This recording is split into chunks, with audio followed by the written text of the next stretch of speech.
అందరు తిడతా ఉంటారు కదా నన్ను, ఎంతసేపు రీమేకులు చేస్తావు అని. కరెక్ట్, ఏం చేయమంటారు చెప్పండి? మనకెవరు పెద్ద పెద్ద దర్శకులు లేరు. మన కింద నుంచి వచ్చిన వాళ్ళం. మనకి పెద్ద ఒక్క నిమిషం,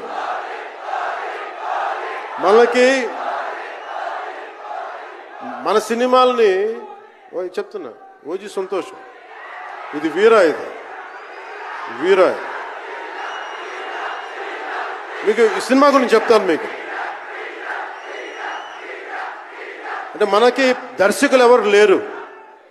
నన్ను అందరూ కూడా ఈ రీమేక్ చేస్తే వీడితో పని అయిపోతే డబ్బులు వస్తాయి, వీడికి రీమేక్ చేస్తే డబ్బులు వస్తాయి. మధ్యలో నేను చేసిన పాపం వల్ల ఒక ఫ్లాప్ తీసాను అంతే. ఆ ఫ్లాప్ తర్వాత నా గ్రిప్ రాలే మళ్ళీ ఫిల్మ్ ఇండస్ట్రీలో.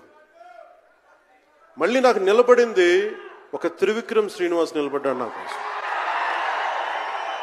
ఆయన ఎవరో కూడా తెలియదు నాకు. ఎవరన్నా సక్సెస్లో వెతుక్కొని వస్తారు, అపజయాల్లో వెతుక్కొని వచ్చిన నా మిత్రుడు, ఆత్మ బంధువు త్రివిక్రమ్ శ్రీనివాస్ వచ్చి అప్పుడు జలసా తీశారు.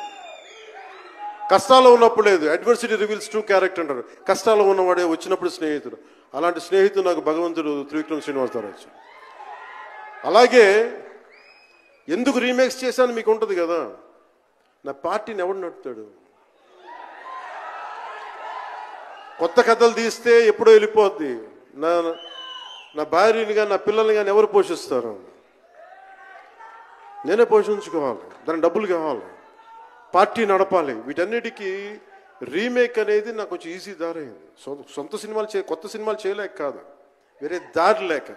నాకు దేశం పిచ్చి, సమాజ బాధ్యత పిచ్చి, సినిమా మీద ఉన్న కరెక్ట్ నేనంటే మీకు పిచ్చి. అలాంటి నేను ఒక మంచి సినిమా రావాలని కోరుకుంటే అది రత్నం గారి ద్వారా వచ్చింది.